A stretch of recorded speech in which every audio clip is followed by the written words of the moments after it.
Welcome to the News Café on McDermott Avenue in the Exchange District. My name is Dan Lett. I'm a columnist at the Free Press. Today, we're lucky enough to have two visitors from the Royal Manitoba Theatre Centre. Artistic Director Stephen Schipper is here, and playwright Niki Landau, to discuss the 2012-13 season, which I have just learned has a wow moment. It has a eureka, wow, gasp, shriek moment. Stephen, why don't you tell us the clear highlight of the 2012-13 season? Thank you, Dan, and I have to thank the Winnipeg Free Press for everything it does for not only the Manitoba Theatre Centre but for all the arts in this community. The 2012-13 playbill has something thrilling in the middle of it, and I'm going to save its announcement for last. Okay. We're going to bury the lead, are we? We're going to open with Aaron Sorkin's A Few Good Men. A Few Good Men. He wrote The Social Network and Moneyball and West Wing, of course, and it's a great courtroom drama. And this has had stage treatment before? It was a play to begin with. Oh, and such a great play that they made it into a movie. But really, I didn't know that either. Oh, I'm learning things. Thank God. It's just an excuse for us to put some gorgeous men on stage in uniform and attract as many female subscribers as we can. Well, I mean, almost any time, though, you produce a play that has, you know, one of the single greatest iconic lines in the history of American cinema, you're likely to produce a following for something like that. Yeah. We follow with a great comedy called Miracle on South Division Street by Tom Dudzik, who also wrote Over the Tavern, which was a hit for us a few years ago. And this one follows the Polish Catholic family in Buffalo and the twists and turns around the family discovering the truth behind the Virgin Mary's visit to their late father's barber shop. I'm all over that. Yeah, you're talking my language. We'll skip the next one, come back to it later. Then Ed's Garage stars Rod Beatty, another warm-hearted comedy where the people of this small town come to Ed's Garage to have both their cars and their psyches tuned up. But when a real therapist comes to town, there's a friction and the sparks fly. That's great. A wonderful new musical adaptation of Jean Lambert's classic Daddy Longlegs. John Caird wrote it and directed it, and he was one of the original directors of Les Miserables. And we'll end at the Hirsch stage with Other People's Money, Jerry Sterner's play about corporate mergers and takeovers. At the Hendry, where we have to put warnings on the plays when they don't have nudity or profanity.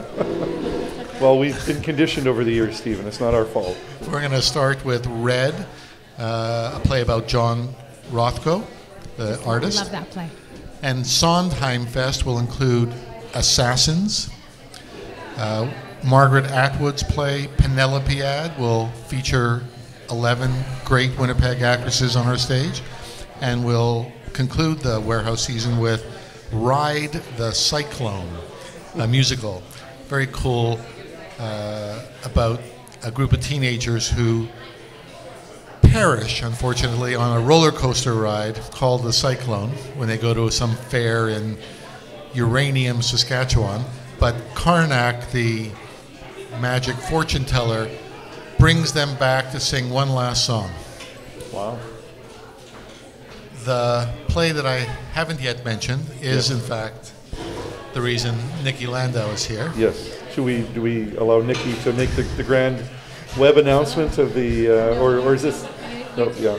On January 10th, 2013, the Royal Manitoba Theatre Centre will celebrate the world premiere of Gone with the Wind. Wow. Adapted for the stage by Niki Landau from the novel by Margaret Mitchell. Wow. And we were talking just before we went on air that although there has been a musical based on this, that it has defied a lot of attempts to bring it to the stage as a straight dramatic play. And I'm sure a lot of artistic directors also have had the same cautious optimism when approached with the idea. We had had the pleasure of working with Niki before. We knew that she was an outstanding emerging playwright, and she and our producer Laurie Lamb were talking about the success we had had with Pride and Prejudice and what other romantic novel might serve. And Niki suggested the work that she's been reading umpteen times since she was a teenager, Gone with the Wind. And we thought, great idea, but that idea and $2 will likely buy you a cup of coffee. What changed was the first draft that Niki Landau submitted. And from that moment, we knew we were compelled to bring this brilliant adaptation to the stage. Now, Niki, obviously, this is again a piece of literature that has been forever sort of indelibly put in people's mind by the cinema. Did you have to divorce yourself from the cinematic vision to a certain extent? I made a conscious choice not to watch the movie. I think I've seen it 20 years ago, and I didn't watch it again because I knew, first of all, there are things in film that you just can't do on stage, and in fact you can do more creatively, more theatrically. I didn't want that in my head because I didn't want to always be comparing to it. So of course there are images that I still have, just like everybody has, of Clark Gable and Vivien Leigh, but I wanted it to be different. So, but your advantage is that you're a big fan of the original work of literature. That's really your connection to it. Well, I grew up reading it. I mean, I read it 10 or 11 times when I was a teenager, and for me that connection was really strong because it's such a fantastic romance and such a great story, and has Scarlett O'Hara is an amazing heroine in terms of just her ability to rebel against society and what they expect of her and all of that. And then, but reading it again now, I felt it meant something completely different to me, especially in our economic hard times. Really, Margaret Mitchell was writing about things that we actually are thinking about now, so it's interesting. So again, we were talking about this before, but taking great works of literature that have had cinematic treatments and then returning them to the stage is it's a tricky thing to do, even if you weren't dealing with such an expansive, piece of literature like this. I saw Glengarry Glen Ross in New York City, and the adaptation there was very minimalistic. They took out many of the speeches that had become iconic in the cinematic version, and probably in the original. And the director's excuse was, well, that he just couldn't bring himself to make the tip of the hat. He felt there was so much other material in the original work that had never been exploited by the film that he wanted to do that. And so, where do you have to make a tip of the hat? I mean, there's almost people who've never seen the movie know lines from the movie. No, you do have to make a tip of the hat. I think you do have to make a tip of the hat both to the original work and to the movie, because even though I haven't seen the movie in 20 years, there are images from the movie that are burned in my brain, and I think to some extent you have to acknowledge that most audience members are going to have some of that. At the same time, it was made in the 1930s. We do have different sensibilities. Oftentimes when people return to the movie now, they both love it and have a feeling that it's dated in lots of different ways. So we also have to bring a modern sense to it. But the first thing I did when I was doing the adaptation was make a list of all the scenes that you could not leave out. Right? That they'd kill you. That they would come for me if I left it out. So I had to put, I knew what I was dealing with. Yes, so frankly, there were certain things that couldn't be left out of the play. I thought you were going to say some other frankly line. No, that's no. And again, we were sort of joking around about this, but one of the things as well that people associate with the play is the Great Fire. And so you have figured out a way of doing it without burning the theater down. Oh, no. Just one performance. Yeah. We're going to ask people, exactly, only one performance. We're going to ask people to be covered, That's right. I once went to a show in New York City where I had to be covered because water was being splashed on me, so I think fire is fair. Well, I did want to say, though, about the film, this is kind of towards that tip of the hat. The actual line in the book is not, frankly, my dear, I don't give a damn. It's just, I don't give a damn. Or, my dear, I don't give a damn. I think there's no frankly. Well, you can't take that frankly out. No, it's become part of it now. You just can't. It's part of the people's understanding of what that famous line is. So that's one of the ideas of the tip of the hat. It's funny that the license that the filmmakers took has become a complicating factor now for the license that you might want to take as you work on the now I mean and it is a play with grand landscapes and scenes and I don't doubt the power of the MTC's ability at production. I saw it rain in Streetcar Named Desire, and I never thought I would see it rain. So are you, from a technical point of view, are you trying to work on ways of bringing the grand scale to the production? Yes, for sure. Not only have we provided enough resources financially to make sure that we can produce this, but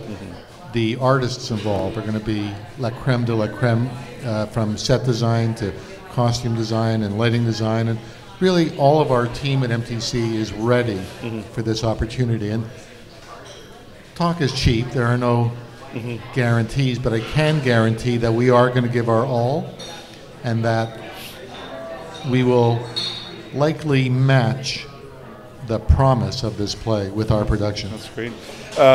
You mentioned to me earlier that the theater world is watching closely what you're doing here. This has been a great work of literature and a great film that hasn't really been translated well into a straight dramatic production. So there are people watching what you're doing right now. I think so, and we're trying our very best not to count any chickens before they hatch. Yeah.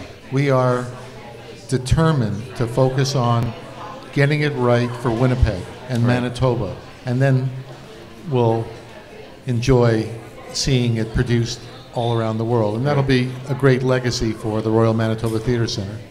Not to discount the rest of the playbill, of course, but there's some other fantastic works here, and I mean, what do you think, for people who are maybe not too familiar with the live theatre, what do you think are the plays in this playbill that are going to be for them? Well, this playbill is particularly epic and great stories people know and love, tons of passion, but I always recommend an evening at the theater, irregardless of what the play is, because it's usually a great conversation afterward. Yeah. That doesn't begin with what did you do at work today, Right. and it's a shared experience that couples, spouses, even parents and their children, or uncles and their nieces and nephews can go to see a play and have a wonderful experience that they can then talk about and share in years to come, and it was entirely on an equal level.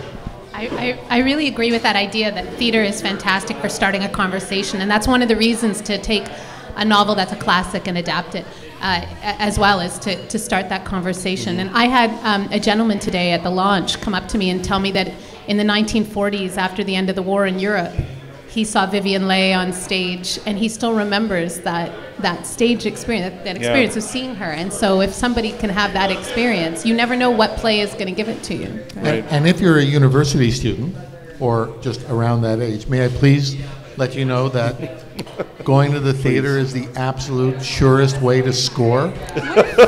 Stephen. I think what he meant to say is to meet intelligent and potentially available members of the opposite sex is sort of what you were trying to say. Whatever gender you are, ask whatever gender you're interested in to go to the theater. Right. It opens up valves, you laugh together, you cry together, you have a great conversation, and lo and behold... Is that how you met your wife? Yeah. We did meet at theater school. We were already there. That's how I met my husband, I'm such a big fan of all the coffee mugs you do at Manitoba Theatre Centre, and I think, RMTC, it opens up valves, is definitely, that's a t-shirt and a coffee mug maybe next year.